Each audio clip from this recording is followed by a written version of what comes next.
하나님 아버지, 어렵고 힘든 가운데도 주님을 사모하는 마음으로 함께 예배드릴 수 있게 허락해 주심을 감사를 드립니다. 주님, 저희 예배를 주님께서 기뻐 받아 주시옵고 그 예배를 통해서 하나님만 홀로 영광 받아 주시옵소서. 우리가 예배하는 동안에 말하는 모든 것들이 그 말 가운데 우리 마음과 진실성을 담아서 응답할 수 있게 허락해 주시옵고 우리 마음속에 어떠한 가식이나 거짓이나 허위들은 완전히 제거하여 주시옵소서. 그래 우리가 드리는 예배가 말 그대로 신령과 진정으로 드리는 참된 영적인 예배가 되게 허락하여 주시옵소서. 그래서 영이신 하나님께서 저희들과 교통할 수 있는 귀한 시간 되게 허락하여 주시옵소서. 영광과 감사를 하나님께 돌려오며 예수님 받들어 기도드렸사옵나이다. 아멘. 청년들은 가르쳤습니다.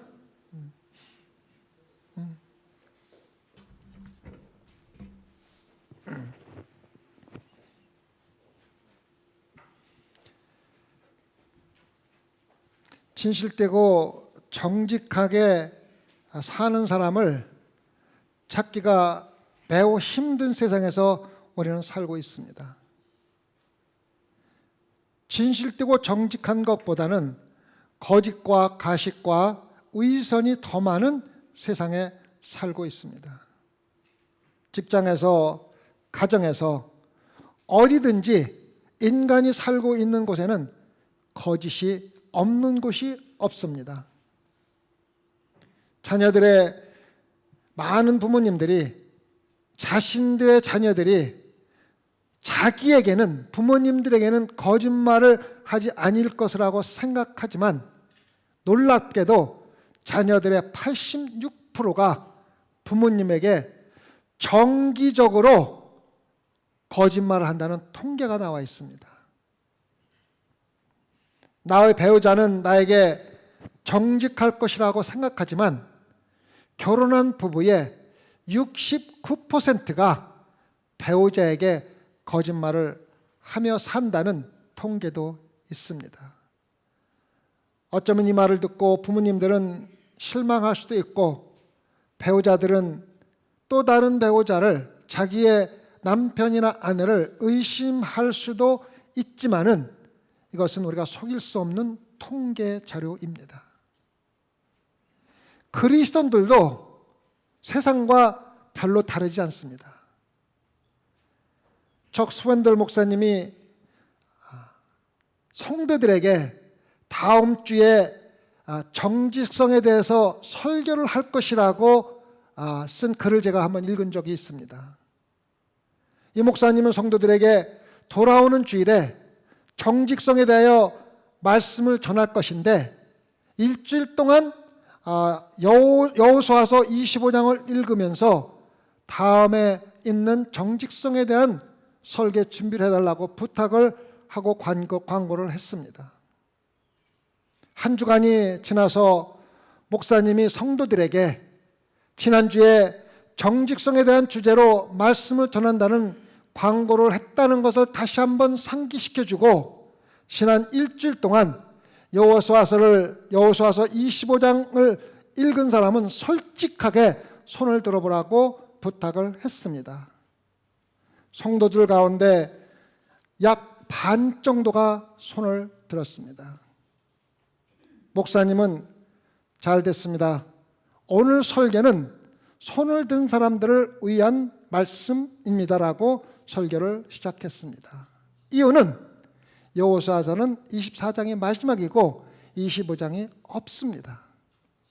한 번도 성경책을 펴보지도 않고 성전에서 거짓말을 반의한다는 것을 보면은 여러분들이 성도들이 얼마나 거짓과 가식 속에 살아가는지를 우리가 쉽게 볼 수 있는 모습입니다. 실제로 우리가 믿음 생활을 한다고 해서 자동적으로 우리의 정직성을 보장해 주는 것이 아무것도 없다는 것입니다. 매일매일 싸워서 이기는 것이 정직성입니다. 거짓말을 하는 것은 거짓말의 원천인, 거짓말의 아버지인 사탄 마귀가 우리를 유도하고 있는 것이며, 우리가 거기에 속아서 거짓말을 한다는 것을 먼저 알아야만 합니다. 그래서 만약 여러분이 예수 그리스도를 따르는 성도들이라면 우리가 신앙생활을 한다는 그 자체가 평생 동안 거짓말하는 것을 부인하고 사탄을 멀리하는 그러한 도전적인 삶을 매일매일 산다는 것을 기억하지 않으면은 자연스럽게 거짓말을 하면서 거짓말을 하는지도 모르고 살아간다는 것입니다. 정직하게 살도록 우리를 부르신 하나님의 뜻에 따라 매일매일 진실되게 사는 것이 바로 신앙생활입니다. 사탄 마귀의 조종을 받지 아니하고 예수 그리스도의 말씀을 조종을 받는 것이 바로 우리의 신앙생활입니다. 야고보는 자신의 편지의 마지막을 정리하면서 야고보서 5장 12절을 마치하면서 정직에 대해 대단히 심각하게 다루고 있습니다. 거짓은 여러분을 잘못된 길로 인도하고 여러분이 전하는 예수 그리스도의 증거가 여러분들이 전하는 복음이 아무런 신뢰가 없다는 것을 말해줄 수밖에 없다는 겁니다. 거짓말을 하는 사람이 전하는 복음이 어찌 세상 사람들에게 진실로 받아들여질 수가 있겠습니까? 우리가 전하는 복음을 거짓되게 만드는 것이 우리도 모르게 말하는 거짓말 가운데서 나타난다는 것입니다. 정직하게 사는 것이 우리의 삶을 대단히 어렵게 한다는 것을 하나님도 잘 알고 있고, 여러분들과 저도 세상에서 정직하게 사는 것이 얼마나 어렵다는 것을 잘 알고 있습니다. 하지만 우리를 신앙인으로서 양심적으로 깨끗하게 하고 우리가 전하는 복음의 증거가 듣는 사람들에게 더욱 신뢰 있게 하고 우리가 예수 그리스도를 경배하고 영광되게 할 때 우리가 드리는 경배와 찬양이 진실되다는 것을 나타내 줄 수가 있기 때문에 우리는 필수적으로 정직해야만 합니다.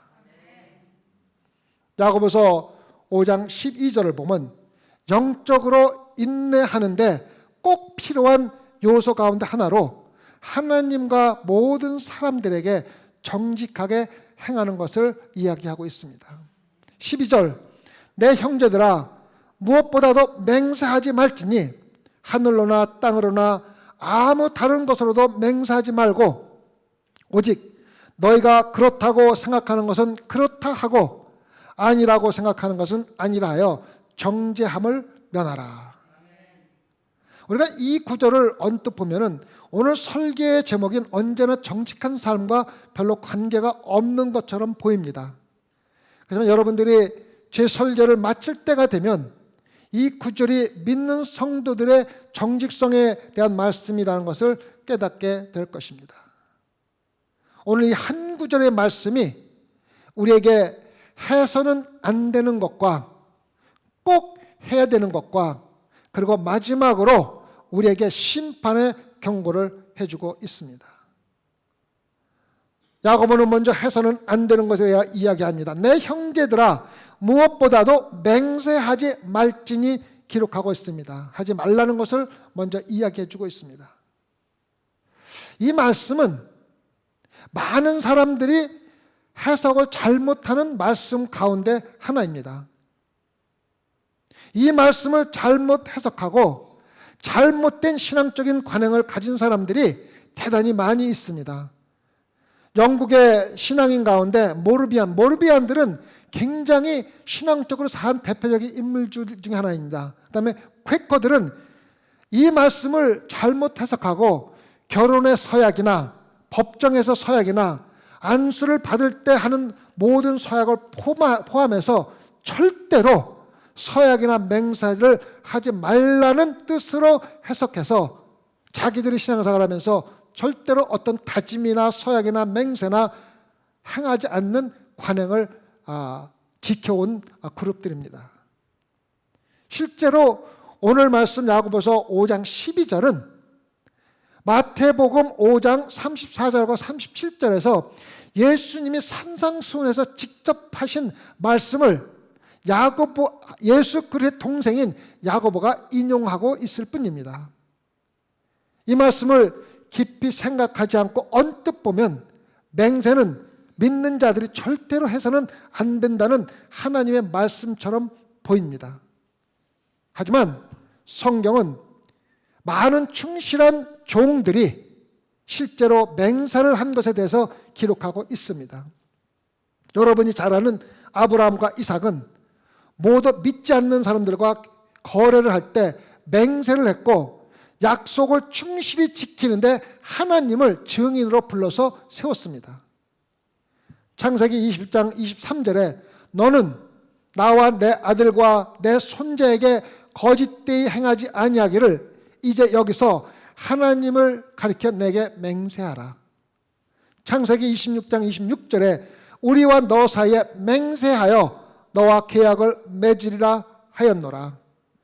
여호수아서 2장에 이스라엘의 정탐꾼들이 여리고성을 점령하기 전에 기생라합과 살려주기로 맹세하는 모습이 기록되어 있습니다.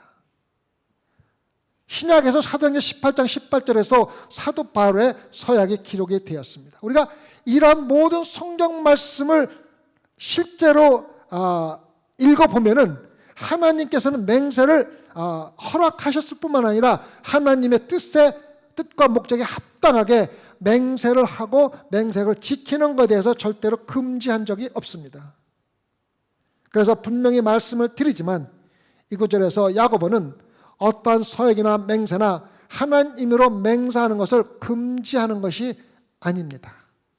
이것이 많은 성도들이나 목회자들까지도 잘못 해석하는 것을 경우가 많이 있습니다. 그러면 무슨 뜻이냐?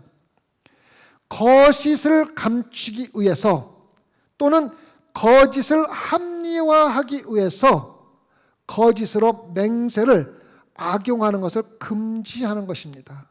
다시 말씀드리겠습니다. 신앙생활을 하면서 우리가 거짓이나 허위를 감추기 위해서 또는 거짓을 합리화하기 위해서 맹세라는 단어를 잘못 사용하는 것을 금지하는 것입니다.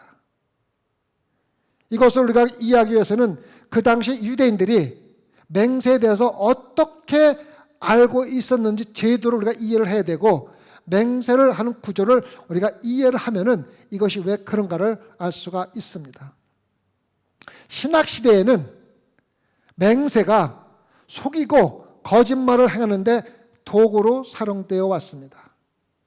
어떻게 사용되어 왔냐면 랍비들이 하나님 말씀을 가리키는 랍비들이 맹세를 할 때 하나님의 이름을 빼고 맹세를 한다면은 그 맹세는 효력이 없다고 가르쳤습니다.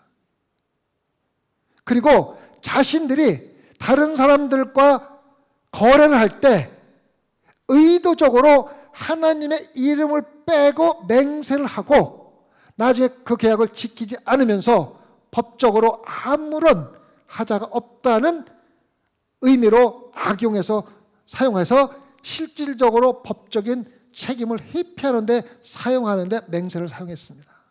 이것이 예수님이 돌아가시고 1세기 유대인들이 사용하던 그것입니다. 그래서 랍비나 종교인들은 합당하게 거짓을 말할 수 있는 제도를 스스로 개발해서 자기들이 그것을 악용하고 있었던 때입니다. 그래서 야고보가 이렇게 이야기를 한 겁니다. 거짓을 행하고 법적인 책임을 회피하는 방법으로 맹세를 악용하지 말라고 우리에게 가르치는 것입니다. 여기서 야고보가 기록한 것은 하늘로나 땅으로나 아무 다른 것으로도 맹세하지 말라는 것입니다. 다시 말해서 하나님의 이름이 빠졌기 때문에 지킬 필요가 없다는 생각하에서 맹세 제도를 악용하지 말고 진실되라는 것입니다. 의도적으로 하나님의 이름을 빼고 맹세하여 맹세나 계약에 대한 책임을 회피하는 것을 거짓된 행동이며, 그러한 거짓된 행동을 그리스도인들은 해서는 안 된다고 가르치고 있습니다.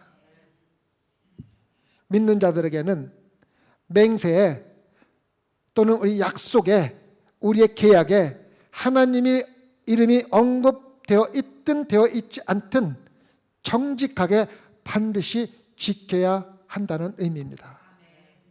다시 말해서 하나님의 이름을 언급했든 안 했든 상관없이 믿는 자들의 모든 약속이나 맹세나 계약은 하나님의 이름이 그 안에 항상 들어있다는 것을 생각하고, 왜?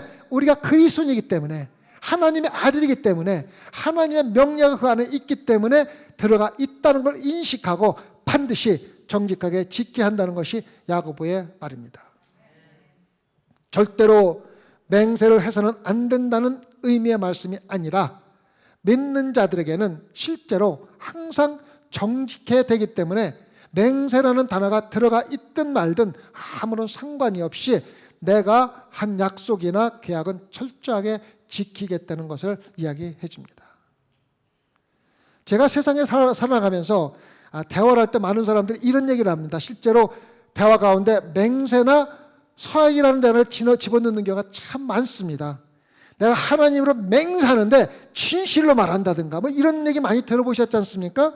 그런 사람들이 그렇게 맹세나 진실되는 걸 막 강조할 때는 더 의심이 생기가 되는 이유는 뭡니까? 왜 죄도 없는 하나님의 이름을 집어넣어서 맹세를 해야 된다는 이유입니까?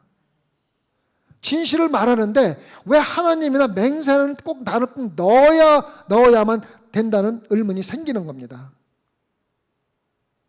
진실은 어떠 하나 더하기 하나는 둘이라는 공식이 아닙니다. 맹세나 서약이라는 단어를 아주 영리하게 추가하면은 거짓이 진리가 되는 것이 절대 아니라는 것입니다. 맹세라는 단어가 추가된다 하더라도 진실은 변함없이 진실이고 거짓은 아직도 거짓이기 때문에 맹세라는 단어가 들어갔든 하나님의 이름이 들어갔든 아무런 의미가 없다는 뜻입니다. 야고보는 거짓을 사실처럼 보이게 하기 위해서 맹세라는 단어를 사용하는 것을 금지해야 된다고 우리에게 가르치고 있습니다. 자, 잘 들으시기 바랍니다. 여러분들 중에서 베드로가 예수 그리스도 3번 부인한 것을 모르시는 분은 아마 없으실 것입니다. 3번 부인한 거 다 알고 계시죠, 그죠?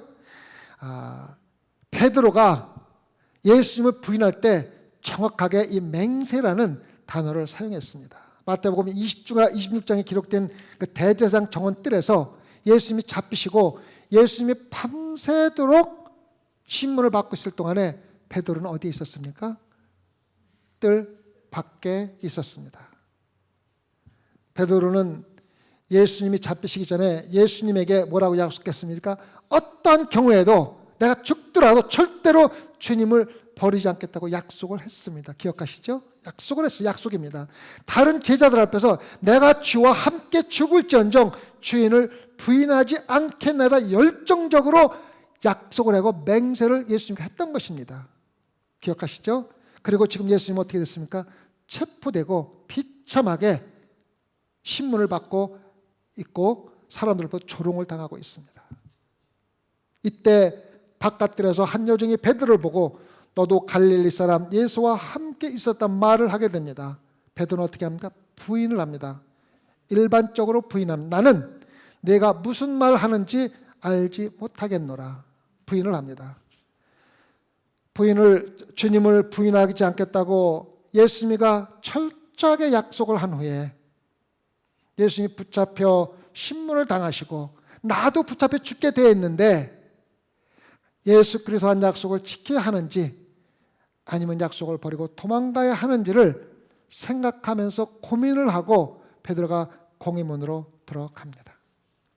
그때 다른 여종이 다가와서 질문이 아니라 일종의 선언을 합니다.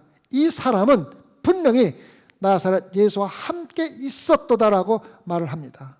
이때 베드로가 마태복음 26장 27절에서 베드로가 맹세하고 또 부인하여 이르되 나는 그 사람을 알지 못해노라.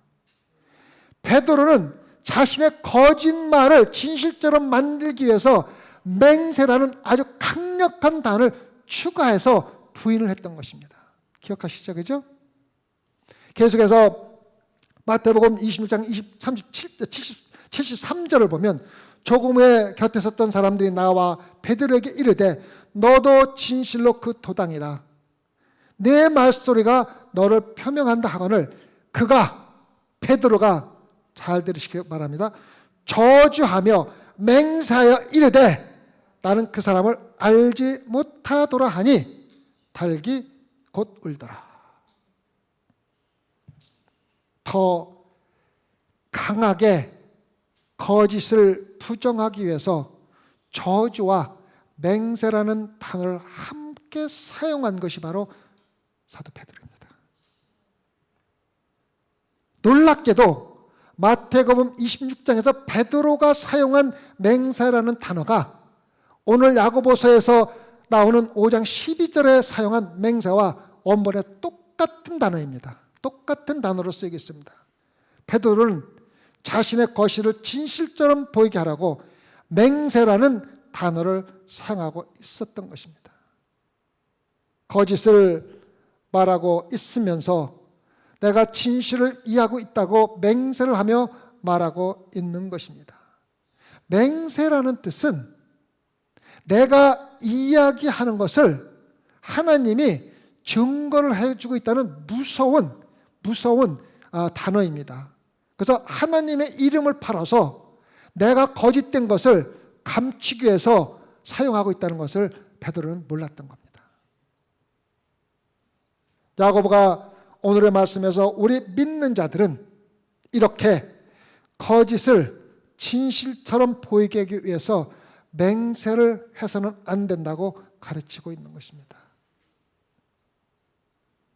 믿는 자들은 항상 정직해야 합니다. 정직해야만, 진실되어야만 합니다. 우리가 신앙생활 하면서 진리로부터 멀어질 때 우리는 느낍니다. 그리고 멀어지면서 거짓된 발자취를 감추기 위해서 여러 가지 진실성 있는 단어를 추가시키고 어떤 때는 거룩한 종교적인 단어를 추가해서 사용하고 있는 것입니다. 만약에 여러분이 진실된 사람이라면 여러분의 말이 진실이라는 것을 증명하기 위해서 다른 어떠한 단어도 추가할 필요가 전혀 없다고 야고보는 우리에게 가르치고 있습니다. 그리고 이것이 정확하게 야고보가 모든 믿는 자들에게 적용을 하면서 삶으로 실천하라는 요구이며 명령입니다. 진실된 사람처럼 보이려고 맹세라는 단어나 거룩한 단어를 사용하지 말고 단순히 진실된 사람이 되라는 야고보의 명령입니다. 이것은 12절의 다음 부분을 보면 더욱 분명히 이해할 수가 있습니다. 오직 너희가 그렇다고 생각하는 것은 그렇다 하고 아니라고 생각하는 것은 아니라 하라. 맹세라는 단어 없이 단순하고 정직하게 말하는 것입니다. 구체어 막 수식어, 정직한 단어, 거룩한 단어 집어넣어서 복잡하게 하지 말고 예스나 노로 대답하라는 것입니다. 그리고 여러분들이 말한 대로 행하라는 명령문입니다. 복잡하게 거룩한 단어 쓰지 말고 단순하게 정직하게 얘기하고 그대로 행하라는 것입니다. 야고보가 사용하는 단어는 말한 대로 행하는 것이 모든 믿는 자들의 의미며 마땅히 해야 될 일이라고 우리에게 명령을 하고 있는 것입니다. 제가 다시 말씀드릴 필요도 없이 이 세상은 너무나 더럽고 쓰레기 같은 거짓말들로 가득 차 있습니다. 정말로 그렇습니다. 특히 정치인들의 입을 보면은 진실은 10%도 없습니다. 무서운 세상입니다. 놀랍게도 10%의 진실과 90%의 거짓을 말하는 정치인들이 나라를 다스렸다는 거예요. 참 무서운 세상에 살고 있는 거예요.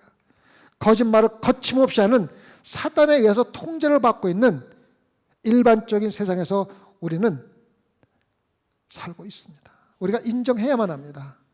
믿는 자들은 그렇게 해서는 안 된다는 것입니다. 여러분의 언어가 여러분의 단순한 진실성을 반영해서 그렇다 아니다로 분명히 해야 됩니다. 여러분이 만약에 그렇다고 말을 했다면은 그 의미가 만약에 날씨가 좋으면 내가 하겠다, 아니면 나 기분이 좋으면 하겠다, 이러한 말로 바뀌지 말고 여러분이 그렇다고 말했으면은 어떠한 어려움에도 불구하고 그렇게 해야만 하고, 만약에 아니라고 말했다면 어떠한 위협이 온다고 하더라도, 창칼이 나를 위협한다 할지라도 해서는 안 된다는 것입니다. 진실되게 말하고 말한 대로 진실되게 행하는 것이 믿는 성도들의 마땅히 해야 될 일입니다. 기억하시기 바랍니다. 마지막으로 야고보는 도전으로 마치고 있습니다. 12절 마지막 부분, 정죄받음을 면하라. 야고보는 맹세가 분명히 죄이며 맹세를 해야 할 경우에 정죄를 받는다고 말하고 있는 것입니다. 문제는 뭐냐? 문제는 더 큰 문제가 뭐냐면은 우리가 만약에 거짓말을 하고 거짓말을 감추기 위해서 맹세라는 단어를 사용한다면 이중으로 심판을 받는다는 것입니다. 먼저 거짓말한 심판과 그 거짓말을 감추기 위해서 맹세라는 단어를 추구한 죄를 이중으로 심판을 받는다는 걸 기억하라는 것입니다. 다시 말은 거짓말을 했으면은 회개하고 처벌을 받든가 거짓말을 하지 말든가 해야 되지, 거짓말 해놓고 그것을 감추기 위해서 맹세라든가 거룩한 단어를 사용하는 것은 이중의 심판을 받으니까 조심하라는 부분입니다. 믿는다고 하는 많은 사람들이 신앙적인 위선을 감추기 위해서 신앙적인 경건한 말을 많이 사용하는 것을 볼 수가 있습니다. 우리가 기도를 할 적에도 아무런 의미도 없이 거룩하신 거룩이라든가 하나님의 영광이라든가 거룩하고 온갖 수식어를 다 사용해서 하지만은 마음속에는 텅 비어 있습니다. 아무런 의미도 없이 사용합니다. 여러분이 진실하지 못한 삶에 경건이라는 말을 추가한다고 해서 경건한 사람이 되는 것이 아닙니다. 경건하게 보일 수는 있지만 경건한 사람이 될 수가 없다는 것입니다. 여러분들이 심지어는 예배 시간에도 예배가 거짓되다는 것을 감추기 위해서 온갖 거룩한 수식어를 다 사용해서 예배를 드리는데, 그렇게 하기 전에 여러분들의 마음속에 진실성이 있는가, 내가 거룩이라는 단어를 쓸 때 정말 거룩하게 사용하고 있는가, 아멘이라는 단어를 사용할 때 내가 아멘하는 그 말씀에 정말 동조를 하고 있는가를 생각해보고 거룩한 단어나 거룩한 언어를 사용하라고 우리에게 충고를 해주고 있는 것입니다. 성도 여러분, 우리는 오늘 야고보가 우리에게 주는 경고를 심각하게 들어야만 합니다. 우리의 거짓된 신앙의 발자취를 감추기 위해서 주님의 말씀대로 사는 것처럼 행하고 삶을 낭비하고 보상받을 수 없는 삶을 사는 것을 당장 중단하라고 야고보가 우리에게 이야기하고 있습니다. 그것이 야고보가 경고하고 있는 것이며 신앙적인 위선에 빠지지 말라는 경고입니다. 너무 위선적인 것에 빠져서 진실성을 잃어버린 신앙인들이 너무 많다는 것입니다. 야고보가 전하는 것은, 오늘 말씀을 통해 전하는 것은 진실되라는 것 이외에 아무것도 없습니다. 우리가 말한 것을 우리의 인격과 행함으로 증명을 하기 위해서 온갖 도전을 아끼지 말라는 것입니다. 이것이 바로 우리의 신앙생활입니다. 사업에 어려움을 겪고 있었던 그리스도인 사업주에 대한 글을 읽은 적이 있습니다. 이 사업주는 자기가 사업하는 주변에 자기 분야에서 정말 아주 그 모든 것을 독차지하는 엄청나게 큰 회사가 있었습니다. 그래서 큰 회사가 모든 계약을 다 차지하고 이 그리스도인이 운영하는 회사는 항상 찌꺼기를 얻든가 아니면은 사업에 어려움을 당하고 있었습니다. 그런데 그 도시의 한 큰 회사에서 그 회사 사장님이 직접 이 그리스도인 사장님한테 전화를 해가지고, 내가 당신한테 사업을 주겠는데 제품을 납품해달라는 부탁을 하고 만나서 이야기를 하게 됩니다.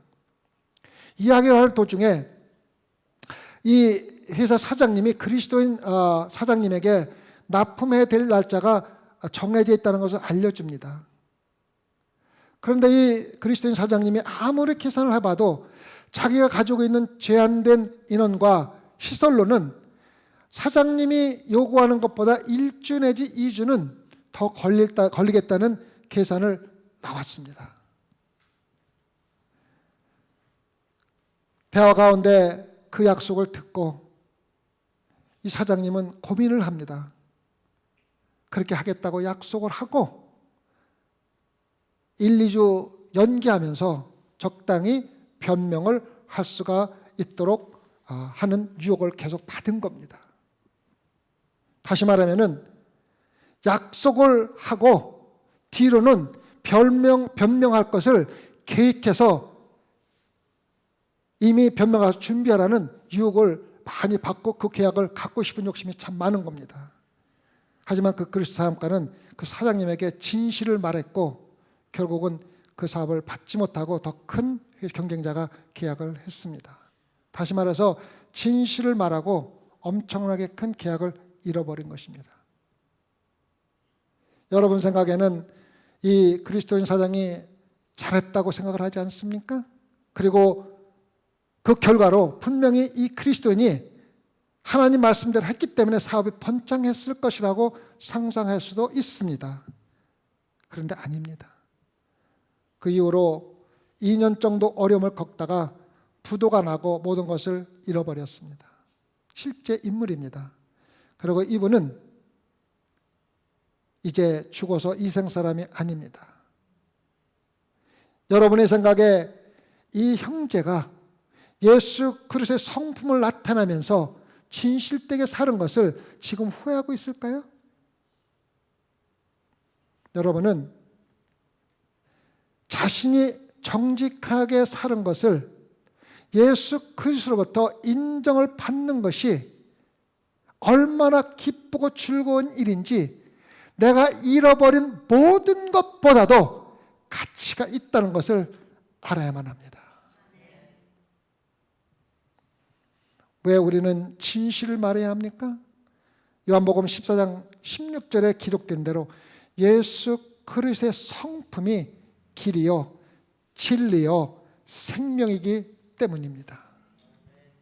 두 번째는 히브리서 6장 18절에 기록된 대로 하나님은 절대로 거짓말을 하실 수 없는 분이기 때문에 예수 그리스도의 성품을 닮은 우리 믿는 성도들은 예수 그리스도의 말씀대로 항상 진실되어야 한다는 것입니다.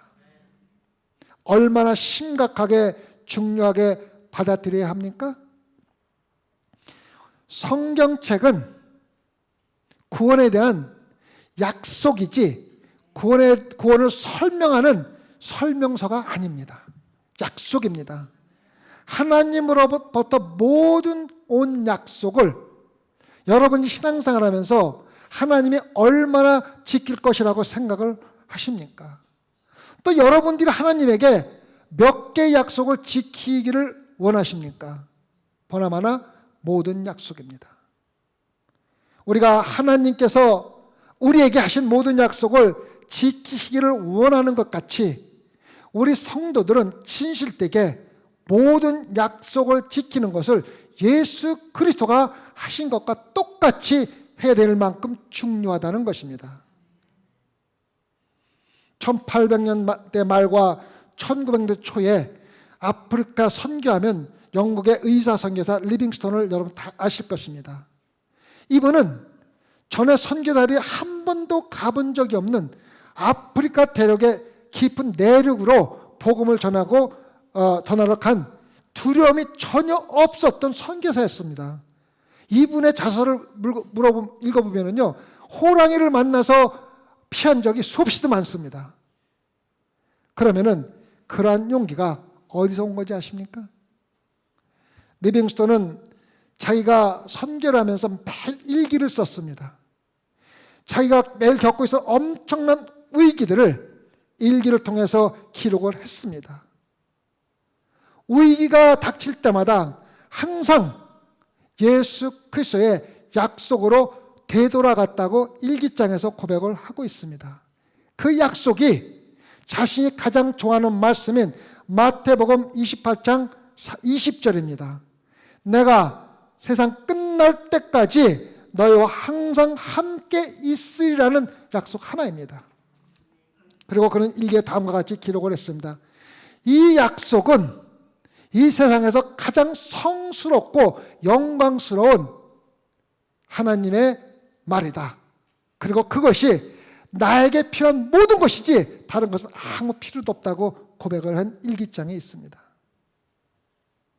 예수님이 항상 자기와 함께 하실 것이라는 약속을 반드시 지키실 것이라는 확신이 리빙스톤을 두려움 없이 아프리카 내륙으로 깊이 들어가서 선교를 하게 한 유일한 힘이었습니다. 예수 그리스도는 반드시 그 약속을 지킬 것입니다. 그리고 그의 자녀들인 우리들도 반드시 우리가 말한 약속을 지켜야 합니다. 그리스도의 약속은 예수 그리스도의 약속과 똑같은 것입니다. 맹세를 추구할 필요도 없고 또 다른 약속을 추구할 필요가 없습니다. 맹세를 추구하는 것은 거짓을 감추려고 하고 있다는 증거에 불과한 것입니다. 그래서 우리 믿는 성도들은 그렇다고 생각하는 것은 그렇다 하고 아니라고 생각하는 것은 아니라 하고 그대로 행하고 살아가면 되는 것입니다. 항상 정직하고 진실됨을 사오는 것이 그리스도의 사명임을 기억하고 오늘 여러분들이 돌아가서 정말 진실된 예수 그리스도를 영광되게 하는 삶을 사시기를 기도드립니다. 기도하십시다. 주님, 우리의 약속은 예수 그리스도의 약속과 똑같습니다. 우리가 약속을 하고 지키지 않는다면, 특히 지키지 않는 약속을 꾸미기 위해서, 가식으로 하기 위해서 맹세나 또 다른 단어를 사용하는 이중의 죄를 짓지 않도록 주님 인도하여 주시옵소서. 그래 우리의 삶 자체가 예수 그리스도의 영광을 나타내는 귀한 삶이 될 수 있도록 축복하여 주시옵소서. 감사하며 예수님 받들어 기도드렸사옵나이다. 아멘.